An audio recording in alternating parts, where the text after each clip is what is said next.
Welcome to the report from Tiger Mountain, ladies and gentlemen. It's goodbye Daniel Andrews. Yes, about 6 weeks ago, 2 months ago, I predicted that Daniel Andrews was going to fall on his own sword. And guess what, ladies and gentlemen? He's gone and done it. We're going to talk about that tonight on the report from Tiger Mountain.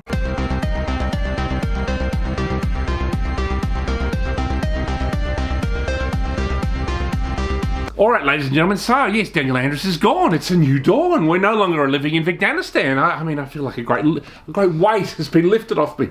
And so I actually, I'm not big on protests, because they always remind me of left-wing things. So all the freedom movement protests, there's this something left-wing about them. There's something about kind of troublemakers that go to protests that kind of annoys me. It's always annoyed me. I'm kind of like your right-wing think tank. I'm probably someone who'd enjoy Davos, really, except I don't really like the agenda of Davos, but I'd probably like going there. You can put me up at the Swiss Alps anytime, Klaus Schwab, if you're listening. But anyway, I'm diverging.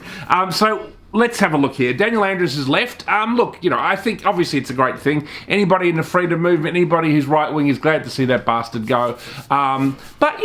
Let's just not be one-dimensional about it. To some extent, I think that, Daniel Andrews was a kind of uniting figure for people on the right, is that he brought people on the right together in opposition to him.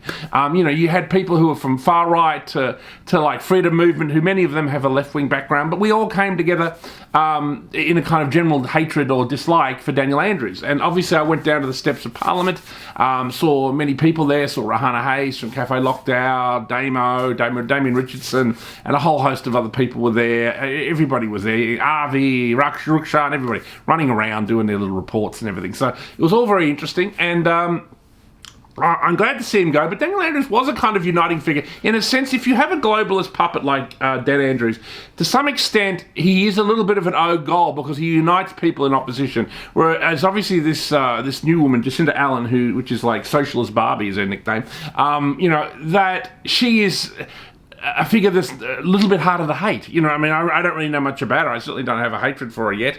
I'm sure I can develop one. Obviously, that's what we're about here at the Report from Tiger Mountain. You've got to develop your hatreds, ladies and gentlemen. Funnily enough, the support for John Prosciutto, is that his name? John Ham, I don't know. Who knows? Who cares?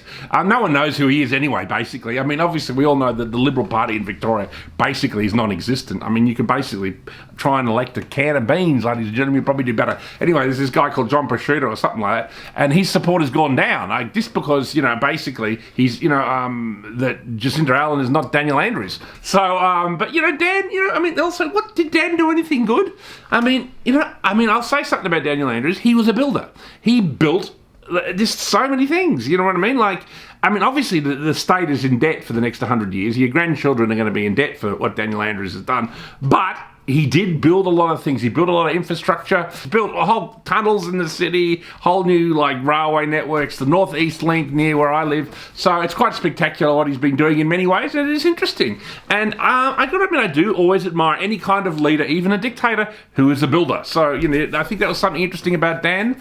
What else can I say about him? Look, I know people who were supporters of Daniel Andrews, and I noticed actually on social media that many of them didn't mourn his loss, because he was a very divisive figure. That when he left, there was a lot of people who were glad to see him go. There were even people who vote Labor who were glad to see him go. But there were people who I think that liked Daniel Andrews, and I spoke to a couple of them, and they didn't make any comment on social media whatsoever. And I think that's kind of sad in a way, because I think if you like Daniel Andrews, why not say it? It's not a crime to like Daniel Andrews, you know what I mean? Go ahead. So I encouraged a few friends of mine to make a comment on social media saying they like Dan or whatever, because I guess if you liked woke politics, if you liked the kind of lockdowns and, really harsh, measures to deal with the pandemic, Dan was your man. And I did know a couple of people who did think that their life was under serious threat, and they actually liked Dan because they felt he protected them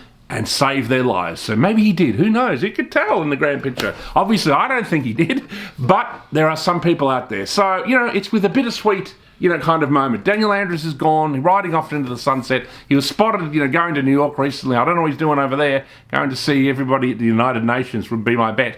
But there he goes, riding off to the sunset, and it's goodbye, Dan Andrews from the Report from Tiger Mountain. We will sort of miss you, strange enough, there it is. And let's see what happens next.